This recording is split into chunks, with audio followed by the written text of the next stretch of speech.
Bienvenue dans cet épisode dédié à l'exploration du contenu de CIODC, le catalogue d'interopérabilité des médicaments. Dans cet épisode, nous vous guiderons à travers les différentes catégories de données présentes dans CIODC. Ces informations sont essentielles pour décrire les spécialités pharmaceutiques de manière standardisée, facilitant ainsi leur intégration et leur utilisation dans les logiciels hospitaliers.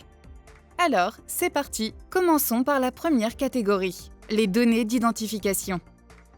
Ces données permettent d'identifier de manière unique une spécialité pharmaceutique. On y retrouve plusieurs types de codification du médicament. Le code central utilisé dans CIODC est le code UCD, qui correspond à la plus petite unité de dispensation, comme une gélule ou un flacon. Le code CIP est lui lié au conditionnement du médicament. Ces deux codes proviennent du club interpharmaceutique. Un troisième code est mis à disposition, le code CIS, qui est associé à la documentation officielle du médicament. En complément de ces codifications, trois types de libellés sont proposés. Le libellé structuré, qui reprend la dénomination du médicament telle qu'elle apparaît dans les RCP, résumé des caractéristiques du produit. Le libellé de spécialité en dénomination commune, qui met en avant la dénomination commune tout en conservant les spécificités de la spécialité. Et enfin, le libellé de cluster en dénomination commune, qui permet de regrouper toutes les spécialités identiques sous une même appellation. Il permet ainsi de faciliter les substitutions lors des ruptures de stock ou changements de marché. On retrouve également la classification ATC, différents niveaux ISO-IDMP liés à la dénomination commune, ainsi que le médicament Virtual Medicabase. Pour compléter cette identification, les données descriptives offrent un aperçu complet des éléments qui définissent chaque spécialité pharmaceutique.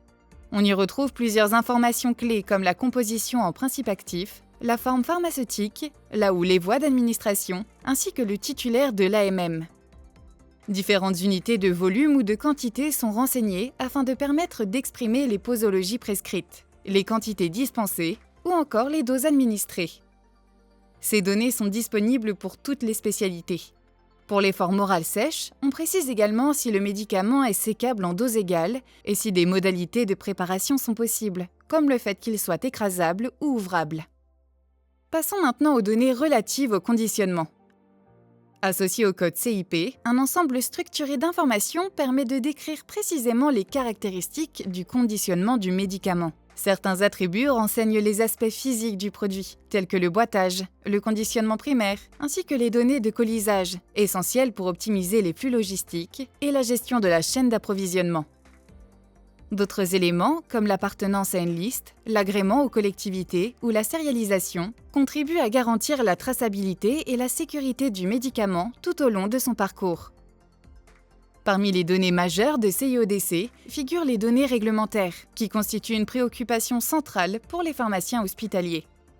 À partir de sources officielles, CIODC collecte, traite et met à disposition dans les meilleurs délais les données réglementaires essentielles pour les PUI. Ces informations peuvent concerner la traçabilité financière, notamment en lien avec les facturations des médicaments bénéficiant d'une prise en charge particulière, liste en sus, accès précoce ou compassionnel, ainsi que les nomenclatures liées à la fonction achat. La traçabilité pharmaceutique, imposée par de nombreuses obligations réglementaires, incluant des données de sécurité telles que les difficultés d'approvisionnement, les retraits de lot ou encore les spécialités nécessitant un suivi spécifique.